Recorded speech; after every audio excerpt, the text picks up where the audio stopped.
Hey guys, it's Paul from Online Sax Academy. In today's lesson, we've got three great phrases played by three amazing sax players, Maceo Parker, David Sanborn and Kenny Garrett. Now, even if you don't improvise, there's so much you can learn from how they play these phrases and the techniques they use to make their saxophone sound so good. Now, in the link down below, you can get the free PDF that accompanies today's lesson, which has all three of these phrases written out for alto sax, tenor sax, and in concert pitch. So we'll start off with this Maceo Parker lick, which he plays on the track Let's Get It On. 3, 4, here we go, 1, 2.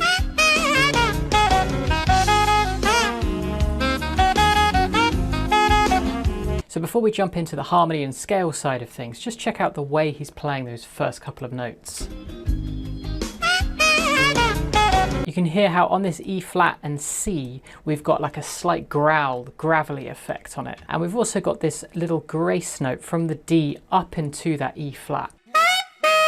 Now we'll start with the easy one, which is the grace note. So that D to E flat, all you need to do is start with the D, and as soon as you play that D, you quickly go on to the E flat and you slur them together. Now, to add the growl effect, what we're doing is very lightly humming at the same time as playing, and that humming disturbs the air before it hits the reed, and that's what creates the growling sound. Now you want it to be a very light hum, kind of like with plenty of breath going through it. So think of it like only a small portion of your breath is being used by your vocal cords, and the rest of the breath is coming through clean, and that's there to get the reed vibrating. And it's that mix of the clean air hitting the reed with the already vibrating air from the vocal cords that creates that growl. Now the other cool feature of this phrase is this fall on the G here. So you've got this little curve line going down. Now there's a couple of different ways to do this, but it sounds to me like it's more of an embouchure fall. So we're not using our fingers to do this. What you're doing is hitting that G and then slacking off your jaw, and that makes the note dive. And you can see we've got another grace note from the F sharp now up to the G. So just like with the D to E flat, we're going from the F sharp to G as quick as you can and slurring it together. And then when you're on that G, you fall away. And it's these little details that really make the phrase come alive. And you can see towards the end, we've got another grace note from F sharp to G and ending on a very short E flat. That's what that little hat on the top means. You play it short and loud. Now, if you look at the notes he's using, all of the notes, apart from this A here and this A here, they all come from the C minor blues scale. So the C minor blues scale is C, E flat, F, F sharp, G and B flat. Now, what Maceo Parker does when he's using this A here is a really nice touch. What you can do is swap out the B flat and instead put in an A. Now what this does is it creates kind of a lighter, brighter kind of sound. So to show you what I mean, I'll play you this phrase here a few times in a row, but what I'm going to do is swap between a B flat and an A. The first time I play it, I'll use a B flat, so not what's written, and then I'll swap that B flat into an A, and you'll hear that subtle difference it makes, but it's a really cool effect.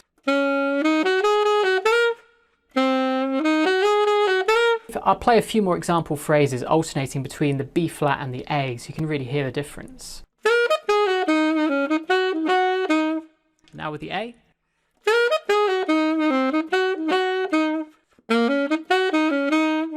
With the A. Let's check out Maceo Parker playing this entire phrase one more time.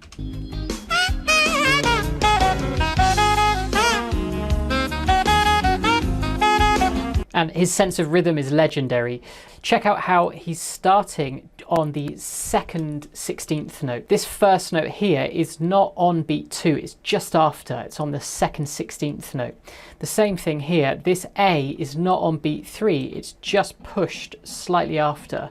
And the same thing with this C here. And pushing phrases by a 16th note, either before or after a main beat, can give a lot of rhythmic energy to your phrases. You can practice this by dividing the beat up in 4 and clapping along going 1, 2, 3, 4, 1, 2, 3, 4, 1, 2, 3, 4.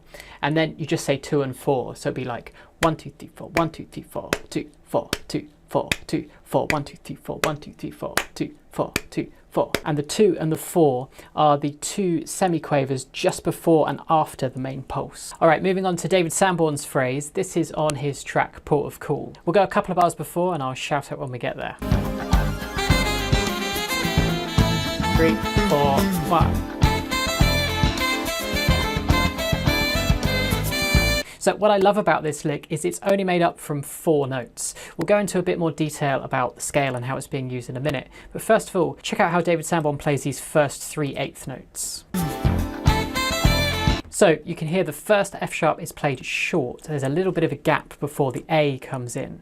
But this B is played long. So we're going to put this little flat line over the top, which is called a tenuto line, which basically means you fill the whole space with the note, the sound of the note. And then we have this F sharp here, again, is played short. So we'll put a little dot there. So we get this sound. And it's that difference between the long B and the short A that really punctuates the phrase. Now, if we listen to the rest of them, you'll hear how this A is short, this F sharp short, and this A is also short. The next long eighth note we get isn't until this B here, and then this A here.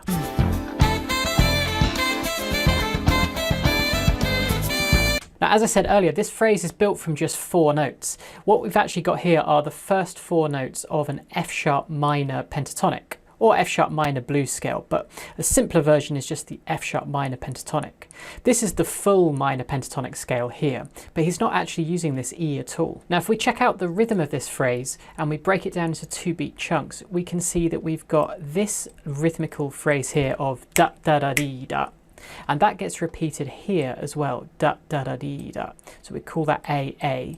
And this one in the middle is very similar. The only difference is it's like we've split, this would have been an 8th note and we split it into 2 16th notes. So we'll call that B. And then of course we have the ending of the phrase, which we can call C. And this A, B, A, C phrase structure is really great for building your solos, particularly when you're restricting yourself in terms of the notes and harmony you're using. For example, we'll do a variation. I'm going to use those same 4 notes, but I'm going to keep this phrase structure, but insert different rhythms.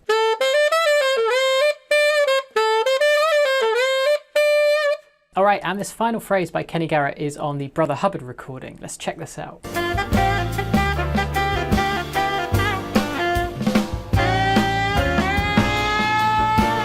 So it's another fairly simple looking phrase at first, with most of the notes being D and E. But it's all about the way Kenny Garrett plays these notes. Listen to how short he's making those notes I've marked with the staccato dots over the top.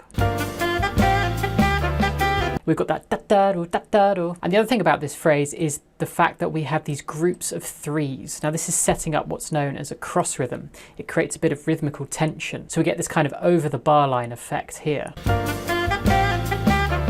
And then we have this bend up into this F sharp. Now this is kind of similar to the way we've had grace notes from slightly underneath. And with a grace note, you do it with another fingering. Here we're doing it with our voicing and embouchure to move into that note quickly. And I like to think of saying oi. So you go oi, do da. And at the end we have this really long bend. Listen to how he plays this.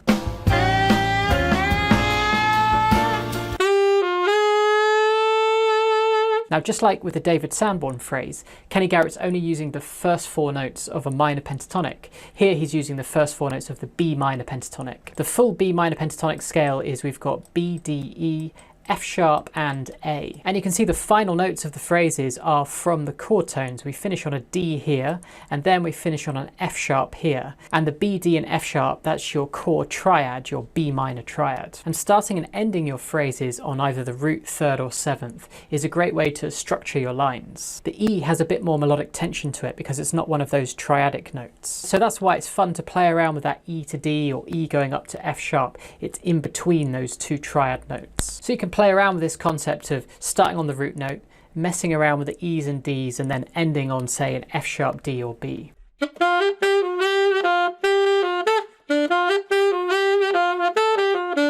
When you end on an F sharp, it normally gives the sense that the phrase wants to carry on. When you end on a B, it's the root note, it's going to sound more finished. And what I'd really recommend if you're learning how to improvise is take some of these simpler phrases, and yes, you can learn how to play it. And of course, it's really good to learn to get all the details in terms of the articulation and phrasing. But you can also go one stage further and see what's making this phrase sound like it does, and see if you can take some core elements from it and then apply it to make up your own variations of the phrase. phrase. And that way the phrase becomes far more flexible and can come out in different ways when you're improvising your own solos. Now, if you're interested in learning how to improvise, or you want to develop your improvising skills even further, over at Online Sax Academy, we have a course that steps you through right from the very beginning, all the way up to improvising over jazz standards. And at the moment, there's a 14-day free trial, so you can try out this course along with all the other courses we have on the site. When you become a premium member, you have access to everything. And of course, if you're new to the channel, don't forget to hit subscribe so you don't miss out on future lessons, and I'll see you guys soon.